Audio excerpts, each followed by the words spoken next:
Tonight, a young woman lucky to be alive. She swerved her car to avoid hitting an animal on Long Island last night. Now, the animal survived, but the woman's car crashed into another vehicle and her car went up in flames.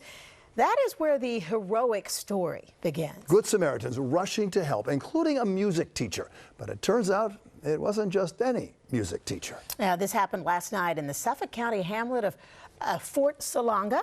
Here's Eyewitness News reporter CeFaan Kim. Behind all that smoke is a black sedan burnt to a crisp. The woman behind the wheel pulled out of her burning car minutes earlier by a half a dozen Good Samaritans. Among them was Michael Cicino. He was 2 cars behind. When he arrived, the car wasn't on fire. Within seconds, though, there were flames 15 feet high, the tires popped, the utility pole exploded. There was no time to think.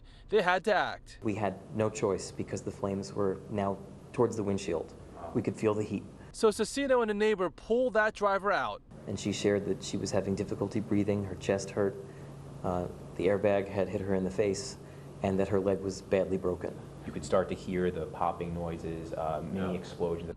Moments later, Michael Pitre arrived on scene. He applied a tourniquet on the victim's leg. A medical malpractice attorney, he had never done it before. But back in high school, he wanted to be a doctor, so he had taken CPR classes.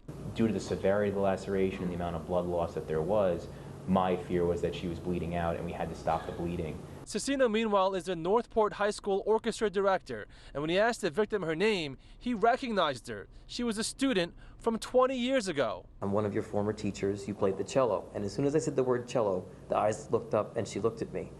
And that we were able to comfort her, tell her that she was going to be okay, and we asked her not to look at her leg. It happened on Bread and Cheese Hollow Road in Fort Salonga in Suffolk County around 6 p.m. yesterday. The driver swerved to avoid an animal and slammed into the utility pole. She's hospitalized, being treated for non-life-threatening injuries, and will survive, likely because of these Good Samaritans, and maybe also because a little bit of fate. You know, when Michael had recognized her and really started to talk to her, and he mentioned, you know, I was your teacher and you played the cello, I think that really, in the moment, she recognized, okay, there was a level of comfort there.